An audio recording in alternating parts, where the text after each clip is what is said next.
Amém? Aproveitando que vocês estão de pé, Hebreus capítulo 12, versículo 14.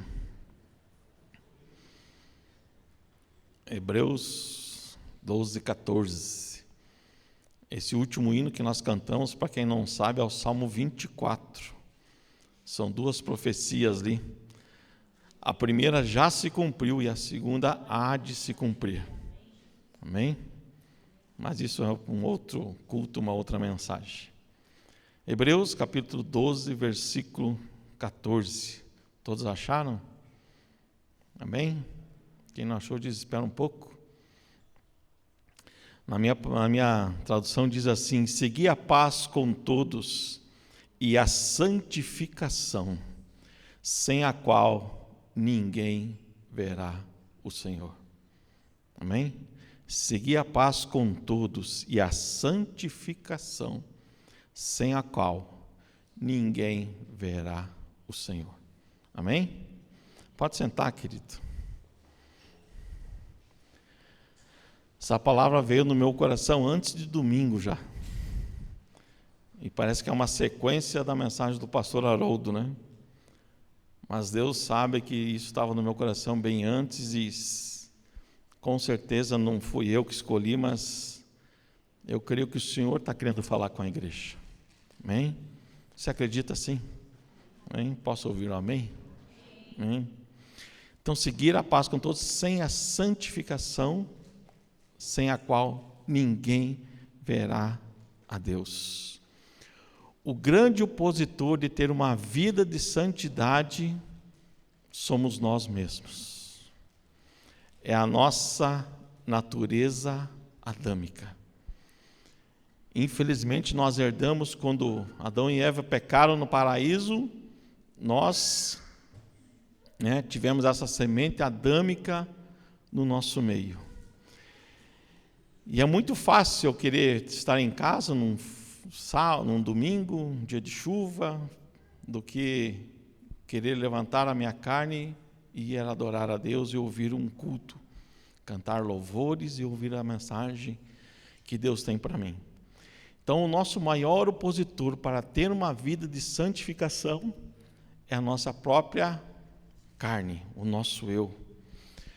Mas a partir do momento que nós aceitamos a Cristo como nosso único e suficiente Salvador, nós temos que ter uma vida de crescimento espiritual e sabedoria. Nós não podemos parar no meio do caminho, agora aceitei a Jesus, agora tudo vai mudar. Não. Nós temos que ter uma vida de crescimento espiritual, sabedoria e entendimento da palavra. Nós não podemos ficar naquele marasmo, aceitar a Jesus e parar ali e virarmos cristãos religiosos. Ou seja, eu vou ao culto de domingo, pagar os meus votos a Deus e estou quites com Deus. E durante a semana nós fazemos o que nós achamos melhor. Então a maior guerra nossa é da nossa natureza adâmica. Às vezes é muito difícil estar no mundo. Nós somos bombardeados de tudo que é lado. Televisão, redes sociais, às vezes até nos outdoors e tudo mais. Mas nós estamos no mundo e o mundo jaz no maligno. O mundo oferece muitas coisas para nós. Só que nós temos que ser igual um barco no mar ou um navio no mar. O mar simboliza o mundo, né? E nós estamos no meio do mundo. Mas a água que está no mar não pode entrar dentro do navio. Se essa água entrar no navio, o que vai acontecer? Ele vai afundar, óbvio. Então é assim a nossa vida de santidade. Nós podemos andar pelo mundo, mas não podemos deixar o mundo entrar em nós. E a princípio disso, da palavra de Deus, eu escuto muitas pessoas falarem: mas nós estamos no tempo da graça. Antigamente era tempo da lei, hoje é tempo da graça. É muito mais fácil. E eu acho que não é assim. Porque lendo a palavra de Deus, eu vejo algumas algumas diferenças entre viver no tempo da lei e viver no tempo da graça. Se você abrir a tua Bíblia lá em Êxodo 20:13, são os 10 mandamentos. Uns versículos acima, uns versículos abaixo, são os 10 mandamentos que veio para Moisés, através de Deus, para que o povo seguisse. E Êxodo 20:13 diz assim: não matarás. Ou seja, se eu pegasse um conhecido, um parente, um sócio, e tentasse matá-lo, eu ainda não pecaria. Mas se eu matasse o indivíduo, eu pecaria. Isso na época da lei. Na época da graça, 1 João 3,15, qualquer que odeia seu irmão é homicida. E vós sabeis que nenhum homicida tem a vida eterna. Então, qual que era mais fácil? A época da lei, onde que eu só pecava quando eu matava, ou a época da graça, quando eu só penso em odiar o meu irmão, eu sou considerado por Deus como assassino. E se você pegar o Êxodo 20:14, que é o versículo debaixo dos 10 mandamentos, fala assim: não adulterarás. Ou seja, era somente se a pessoa consumasse o fato, ela estaria pecando. Isso é a lei. A graça fala assim, Mateus 5:28, eu, porém, vos digo que qualquer que atentar numa mulher para a cobiçar, já em seu coração cometeu adultério com ela. Qual que é mais fácil? O tempo da lei ou o tempo da graça? Nós estamos no tempo da graça. E conforme nós lemos aqui no início da mensagem, seguir a paz com todos e a santificação, sem a qual ninguém verá o Senhor. Em Josué, ele prepara o povo e fala assim: santifique-se. Em Josué 3:5, disse Josué também ao povo: santificai-vos, porque amanhã o Senhor fará maravilhas no meio de vós. Se nós quisermos receber as maravilhas de Deus, as bênçãos de Deus, nós temos que ter uma vida de santificação. Quer receber as bênçãos de Deus? Procure ter uma vida de santificação. Ou seja, fuja do mal. Não deixe o mundo contaminar a sua vida. Não deixe aquela água do mar entrar no seu barco. Cresça no Senhor. Oséias fala uma coisa para o povo e ele fala assim: então então conheçamos e prossigamos em conhecer ao Senhor. E como é que nós podemos conhecer mais ao Senhor? Ou seja, é ter aquele tempo de devocional com o Senhor, é ter aquele tempo separado para o Senhor, em orar, ler a Bíblia, meditar, e principalmente, que muitos não fazem, ouvir a voz de Deus. Deus quer ter um relacionamento conosco, mas isso nós temos que ter uma vida de oração, uma vida de leitura da palavra e ouvir a voz dele. Mas, voltando a falar, eu quero falar de santificação. E quando eu falo de santificação, eu não posso me esquecer de Jó. E eu quero que você abra a tua Bíblia. Em Jó, capítulo 31, versículo 1. Olha a coragem de Jó. Em muitos lugares eu faço essa pergunta: quem tem essa coragem de fazer essa oração de Jó? E Jó fala assim no capítulo 31, 1: fiz aliança com os meus olhos, como, pois, os fixaria numa virgem? No capítulo anterior está os amigos de Jó o acusando de adultério. Olha, Jó, você adulterou, você fez isso, tudo com relação a isso.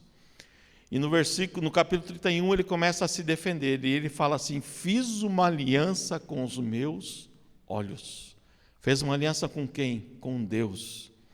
E olha a coragem de Jó, vai lá para o versículo 9. Jó fala assim: se o meu coração se deixou seduzir por uma mulher, ou se eu armei traições à porta do meu próximo, então mou a minha mulher para outro homem, e outros se encurvem sobre ela. Se você não entendeu, já está falando assim: se eu olhei para uma donzela, que a minha esposa venha trabalhar para outros homens, e que outros homens venham ter relações com ela. Aí eu me pergunto, quem tem coragem de fazer essa oração? E aí eu não fico só para os homens, eu pulo para as mulheres também. Qual a mulher que tem coragem de fazer essa oração? Eu não vou pedir para ninguém levantar a mão, pode ficar tranquilo, porque eu não levantaria, né? Mas eu vejo aqui, na vida de Jó, uma vida de santificação. Ele começou a santificação pelos olhos dele. Eu fiz uma aliança com Deus. Ou seja, quando ele olhava para alguma coisa ou para uma pessoa, ele não via um objeto ou não tirava prazer ou proveito. Ele via uma alma para Deus. Então, e quando nós não fazemos aliança com os nossos olhos, é o maior perigo das nossas vidas. Porque foi através dos olhos que o pecado entrou no mundo. Eva, quando viu aquele fruto, né, iludiado pela serpente, ela viu, desejou e comeu. Então a cobiça vem através dos olhos. Boa parte da nossa vida de santidade, ela vem através dos nossos olhos. Ou para o bem, ou para o mal. São eles que nos conduzem a uma vida de santidade ou uma vida de pecado. E que informações nós temos colocado diante dos nossos olhos? São informações que agradam a Deus? São às vezes filmes que a gente não deveria ver? São às vezes leituras que às vezes não devíamos fazer?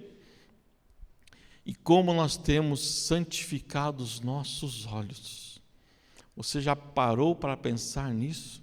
No que você tem visto, no que você tem cobiçado, do que nós temos visto, no que nós temos cobiçado?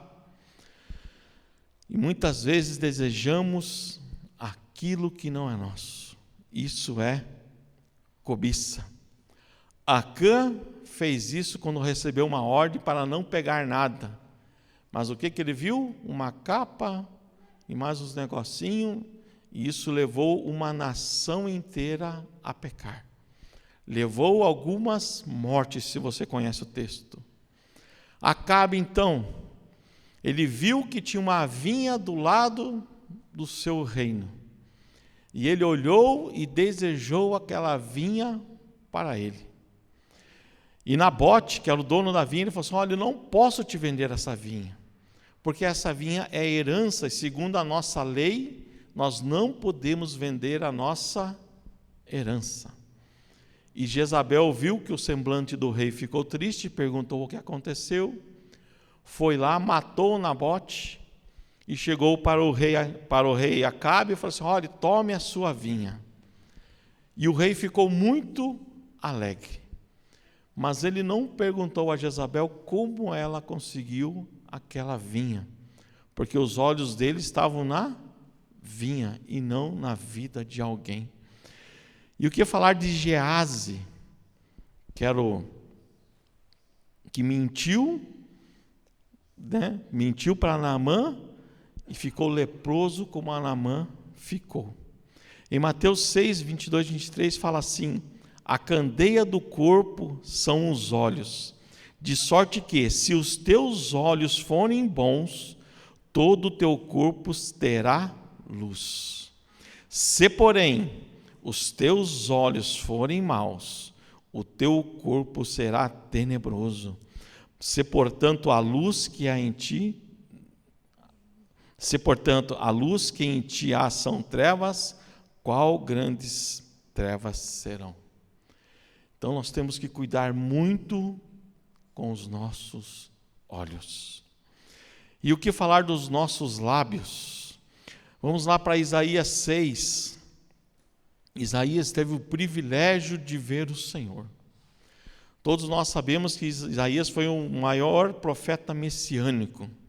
Mas se você for ler Isaías do capítulo 1 até o 5, você vai ver que ele falava assim: raça de víboras, vocês são pecadores, vocês isso, vocês aquilo.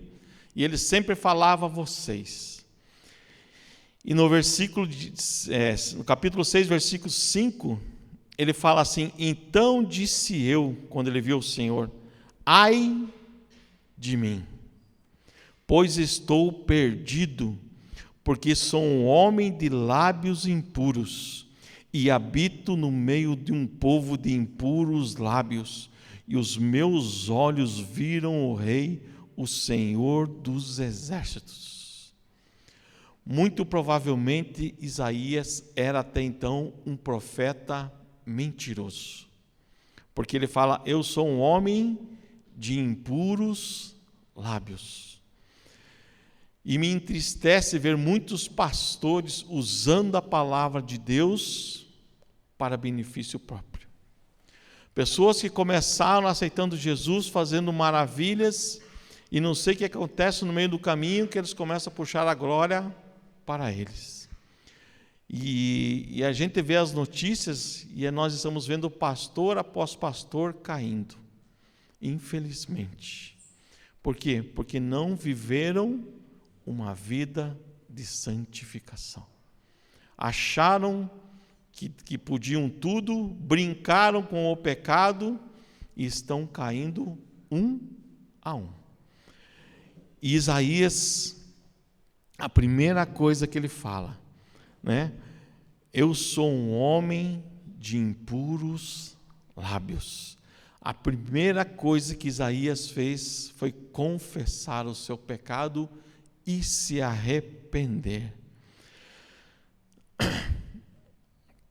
Mas hoje, quantas palavras têm saído da nossa boca? Quais palavras têm saído dos nossos lábios? Será que são palavras de bênção ou de maldição?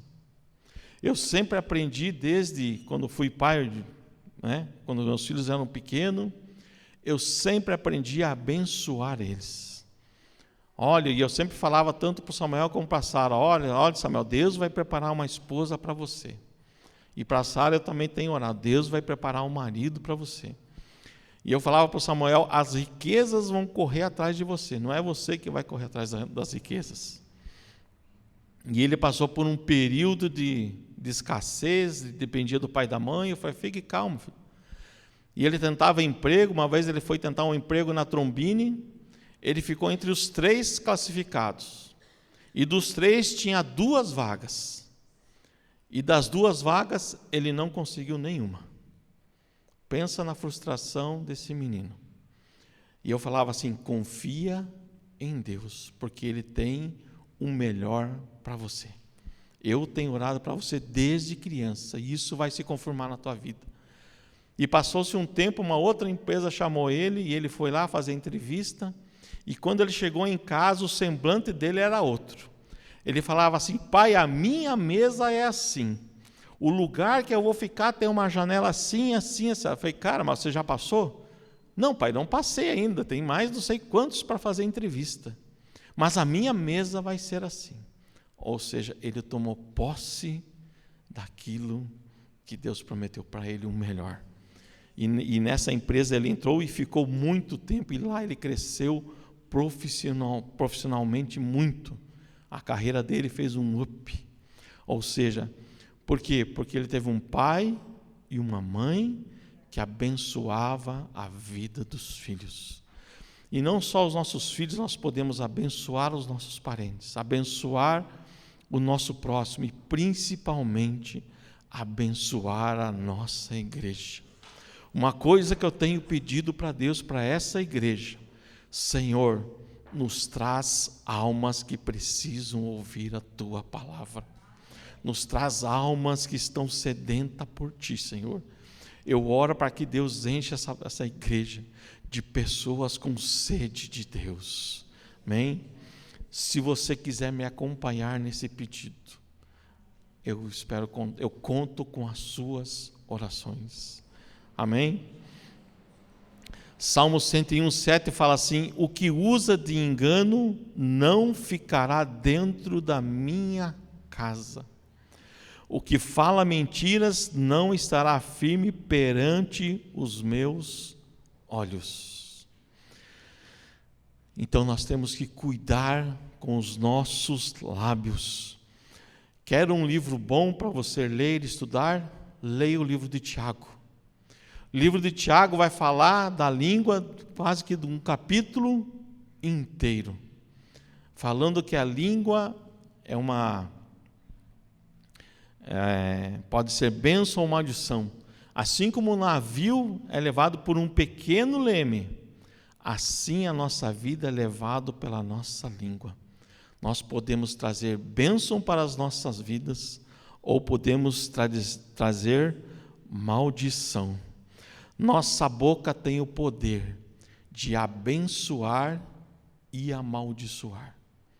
Aí eu fico perguntando, se eu quero ter uma vida de santificação diante de Deus, eu vou abençoar o meu irmão ou vou amaldiçoar? Não podemos ter lábios murmuradores, não podemos ser reclamões. Porque o governo está assim, a inflação está assim. Não, começa a abençoar, porque eu nunca vi Deus deixar na mão quem crê nele. O justo viverá pela fé. Nós temos fé num Deus vivo e verdadeiro, e eu creio na sua palavra, que o justo viverá pela fé, porque o pai da mentira é Satanás, mas Deus não é homem para que minta. Amém? Vou falar de um assunto aqui que eu sei que muitos talvez não concordem comigo. Eu sei que talvez você ache que essa palavra foi direta para você pessoalmente, mas eu quero falar para você que eu amo a todos e não tenho nada contra ninguém. Eu quero falar sobre o vinho. No Antigo Testamento, em Levíticos 10, 8 e 9, fala assim: e falou o Senhor a Arão, dizendo: não bebereis vinho, nem bebida forte, nem tu, nem teus filhos contigo, quando entrares na tenda da congregação, para que não morrais. Estatuto perpétuo será isso entre as vossas gerações, e para fazer diferença entre o santo e o profano, entre o imundo e o limpo. Ou seja, eu vou te mostrar tudo o que está escrito na Bíblia sobre o vinho. Nós temos que fazer a diferença entre o santo e o profano. O sacerdote jamais poderia entrar no templo ou no Santo dos Santos, tomando um gole de vinho ou bebida forte. Se ele entrasse, ele o quê? Morreria. Isso é na época da lei. Então, se ele só tomasse e entrasse, ele morreria. Mas hoje nós não entramos no Santo dos Santos, não tem mais templo. É ou não é? Vocês concordam comigo? Hoje nós temos a igreja. Mas em 1 Coríntios 6,19 fala assim: ou não sabeis que o vosso corpo é templo do Espírito Santo, e que habita em vós, proveniente de Deus, e que não sois de vós mesmos. Então, se no tempo da lei o sacerdote não podia beber para entrar, imagina nós que hoje somos templo do Espírito Santo. Você está entendendo? Não sou eu que estou falando, é a Bíblia que está falando. Em Jeremias 35 conta a história dos filhos de Jonadab. Jonadab, para quem não conhece a história, eles não eram cristãos, vamos dizer assim. Eles eram idólatras. Mas o pai de Jonadab, as palavras de Jonadab para os seus filhos foi: olhe, vocês nunca beberão vinho ou bebida forte. E eles cumpriram essa ordem por gerações. Em Jeremias 35:14 fala assim: as palavras de Jonadab, filho de Recabe, que ordenou aos seus filhos que não bebessem vinho, foram guardadas, pois não beberam vinho até esse dia. Antes obedeceram o mandamento de seu pai. A mim, porém, que vos tenho falado madrugando e falando, não me ouvistes. Então Deus estava falando com o seu povo. Eles que são ímpios guardaram a palavra do seu pai. E vocês que são um povo separado, não tens me ouvido. E eu não sei quantos já passaram pela macumba, mas se você for ver todo o trabalho de macumba, a primeira coisa que os orixás ou os demônios pedem são bebida alcoólica. O primeiro item é a bebida. Mas vamos para a Bíblia. Em Noé, em Gênesis 6, depois que Noé fez a arca, depois que ele pregou a palavra de Deus, o povo não aceitou, ele salvou a sua família. Quando a arca desceu, a primeira coisa que ele fez foi plantar uma vinha. E o que aconteceu? No capítulo 6 ele foi lá, tomou todas, ficou nu, ficou bêbado. Um dos seus filhos viu seu pai nu, caçoou e tirou sarro. E quando ele soube do que o seu filho tinha feito, ele amaldiçoou a geração daquele filho. Davi, quando Urias voltou da guerra, depois que ele tinha engravidado Betseba, ele embebedou Urias. Mas Urias não se deitou com Betseba.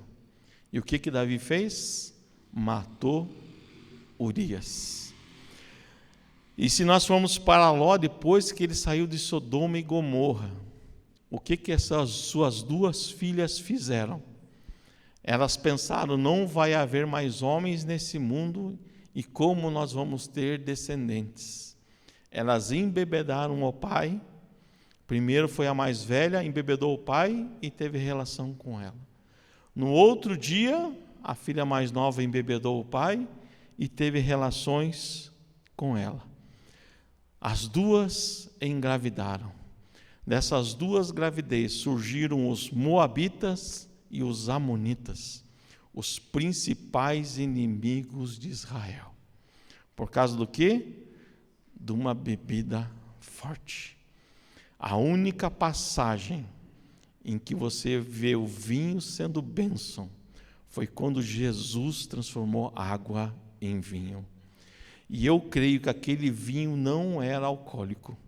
Eu creio que aquele vinho, já estava falando do sangue que ele ia derramar naquela cruz do Calvário. Por isso que hoje nós bebemos o suco de uva, representando o seu sangue.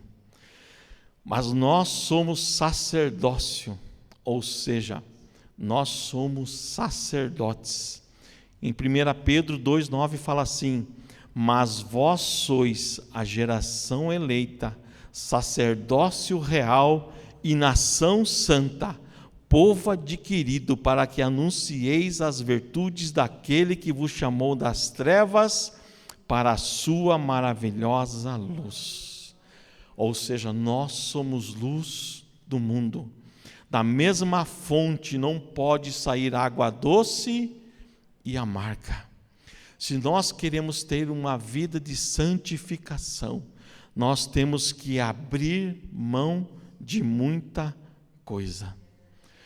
Se você quer ter uma vida de santificação, abra mão da bebida. Eu sei que muitos podem estar pensando, mas a bebida não me domina. Então eu vou fazer um desafio para você. Fica 1 ano sem tomar nada alcoólico. Vamos ver se você aguenta ou não. E tenha uma vida de santificação. Às vezes tem aquelas pessoas que falam assim, nada a ver, pastor. O que o senhor acabou de falar aí, nada a ver. Não tem nada a ver.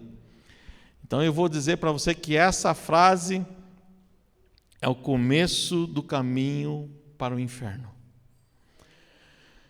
Quando você começa a pecar e acha que nada a ver, pastor, o pecado vai aumentando. E conforme C.S. Lewis falou uma vez, a estrada para o inferno ela é gradativa. A ladeira é suave, o solo é macio, sem curvas acentuadas, mas o final desse caminho é o inferno, infelizmente. E o que falar da nossa carne? A vontade da nossa carne.